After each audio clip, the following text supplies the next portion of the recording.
Tourism numbers continue to drop, several strip properties quietly raise resort fees again, and free parking is making a comeback on the Strip. So get ready, because we've got all that and more coming up in this month's Las Vegas news updates and rumors for July 2025. The latest tourist numbers show that from the beginning of the year to the end of April, an estimated 13 million people have visited Las Vegas, which is a 6.5% decrease from last year. The average price for a room on the Strip is now $202, a 5.5% decrease, and the average room price in downtown has reached $101, a 0.2% increase. The Strip has made $2.9 billion in gambling revenue so far, a 0.3% decrease, and downtown has made $325 million, a 1% increase. The latest round of resort fee increases hitting Strip hotels shows just how aggressive properties have become with hidden costs. Several major resorts have quietly raised their fees since the year started, and the new numbers reveal just how frustrating it has become for many travelers to visit Vegas. Circus jumped from $44.22 to $51.02.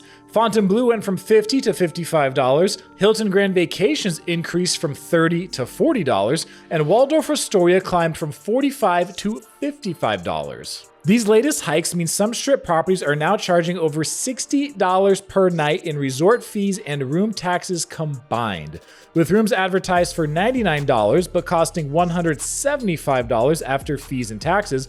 Many visitors are choosing off-Strip properties, staying for fewer days, or just not coming to Vegas at all. Whether due to price increase, economic uncertainty, or international tariffs, less people overall are visiting Las Vegas right now, and several casinos have started offering better deals in order to get more visitors to their property. Resorts World started by offering free parking throughout the summer, but now is also waiving resort fees. The Strat is offering a locals-only rewards program where members receive exclusive promotions like point multipliers, slot tournaments, and discounts on hotel rooms, comedy shows, and atomic golf.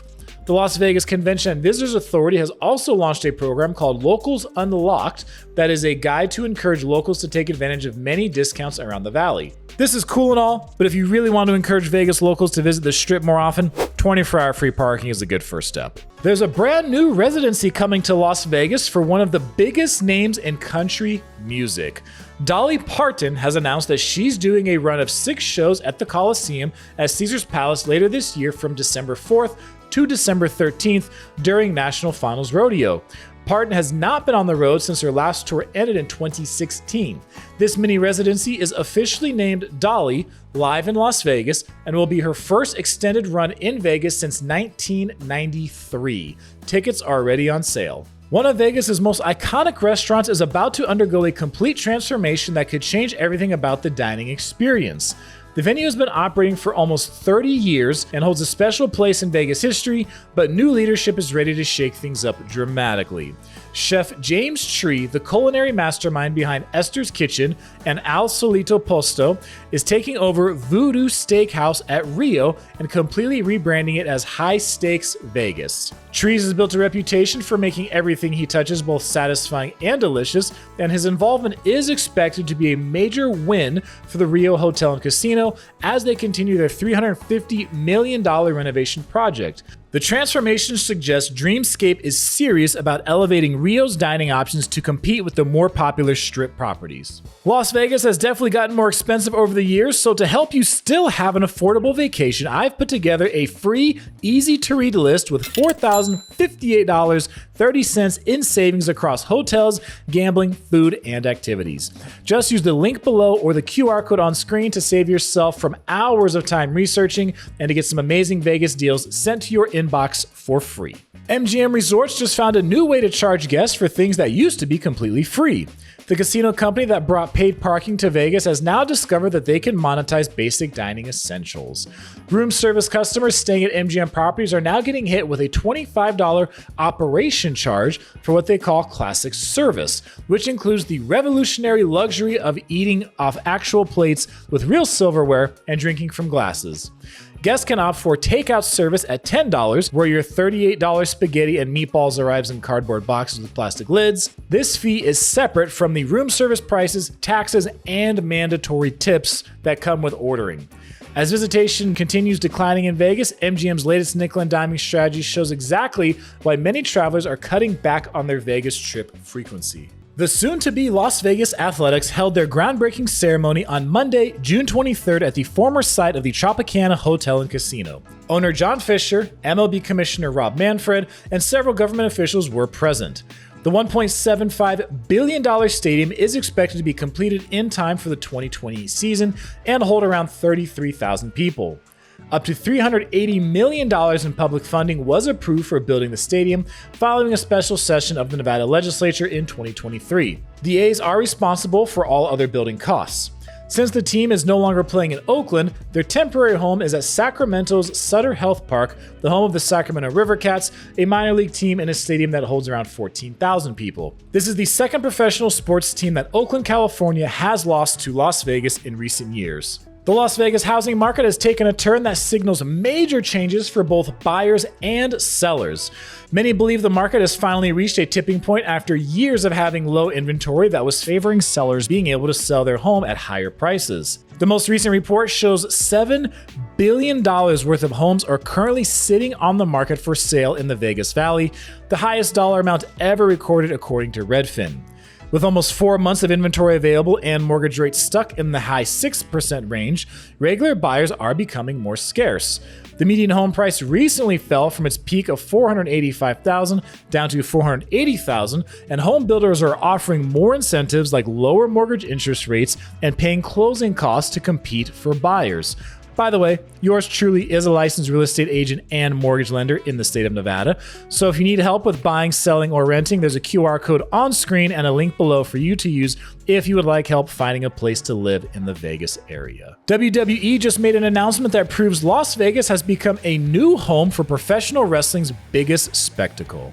The decision comes after this year's event shattered every company record and generated a massive economic impact across the valley.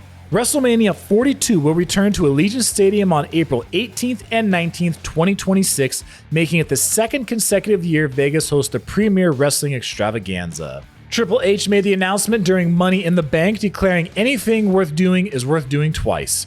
This year's WrestleMania 41 drew 124,693 fans across 2 nights and became the most successful event in WWE history, with merchandise sales increasing 45% and the fan convention attracting over 50,000 attendees. It turns out that money talks, and no place in the US knows that better than Las Vegas. The Las Vegas Metropolitan Police Department just entered an agreement with a federal agency that will fundamentally change how the jail handles certain individuals. The police department has been working to secure this partnership for months as part of a broader enforcement efforts.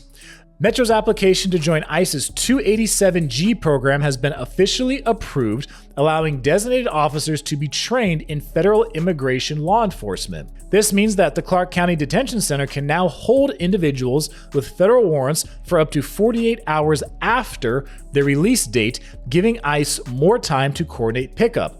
Sheriff Kevin McMahill says this solves a major problem because before this change, people had to be released back into the public even when their federal warrants still existed, simply because ICE couldn't arrive in time. The Fontainebleau Hotel and Casino opened just 18 months ago and has had several hurdles to overcome in the early going, but now faces another one. This time around, it involves money laundering. The $3.7 billion resort is now confirmed to be under investigation by the state of Nevada for credit practices, specifically for approving credit without proper compliance approval. This makes Fontainebleau the 4th major strip property to face money laundering scrutiny this year, joining MGM, Resorts World, and Wynn in regulatory hot water. The 4th of July is right around the corner, and if you want to catch some cool fireworks in Vegas during this time, we have a nice list of hotels and casinos putting on a display for everyone. Caesars Palace, Durango Station, Green Valley Ranch, Red Rock, M Resort, and Lake Las Vegas will all have shows taking place at 9 p.m., while the Plaza Hotel and Casino in downtown will do theirs at 9:15 p.m. to celebrate the U.S.'s independence. Nevada lawmakers just passed legislation that dramatically changes what happens to people who abuse animals and gives citizens new powers to intervene in dangerous situations. The new law represents one of the toughest responses to animal cruelty in the country and goes into effect immediately. Governor Joe Lombardo signed Reba's Law, named after an English bulldog that died from complications after being left in a plastic bin by a dumpster behind a grocery store last summer. Under the legislation, animal cruelty that causes death is now punishable by 1 to 6 years in prison. The law also grants immunity to anyone who breaks into a locked car to rescue an animal in extreme weather as long as they call emergency services first and stay with the pet until officials arrive. We will now rapid fire some more updates from across the Vegas Valley before diving into the rumors section. Blue Martini is opening a new location on the Strip at Miracle Mile Shops. Revea at W Las Vegas closed permanently on June 22nd, though Skyfall Lounge remains open 7 days a week. Sublime and Long Beach Dub All-Stars will be performing at MGM's Dolby Live Amphitheater in August. Omnia Day Club at Caesars Palace has been approved. Zoox became the official robo-taxi partner of Resorts World Las Vegas in the first ever agreement between a robot taxi provider and a Las Vegas casino. UFC President Dana White confirmed that Canelo Alvarez and Terrence Crawford will fight for the undisputed super middleweight championship in Las Vegas on September 13th. Joel's Chop House at Ahern Hotel closed abruptly without advance notice. Asia Wilson helped the Aces end a 3-game losing streak by scoring 24 points in a win over the Indiana Fever. Batista's Hole in the Wall temporarily closed for a remodel. Brewdog rebranded its lower level to Underdog, which opened on June 12th. Rampart Casino will open a new high-limit room on July 3rd. Holstein's has officially moved from the Strip to the Arts District. Bingo Loco is coming to Area 15, combining bingo with rave elements. And the hot dog at Casino Royale just went up in price from $3.49 to $3.99. Nothing is sacred in Vegas anymore. As we enter the rumors section, one that has come up several times at different properties is about hotel and casinos laying off employees. In recent months, several properties have laid off employees, some just for the summer due to overall slowdown in visitor numbers, and some because their role has been eliminated, but they've been offered a new position. There has been chatter that more layoffs will be coming, but only time will tell. Be sure to sign up below or use the QR code to access $4,058 in savings for Las Vegas. Thanks for watching. I'm Jacob, and this is My Life in Vegas.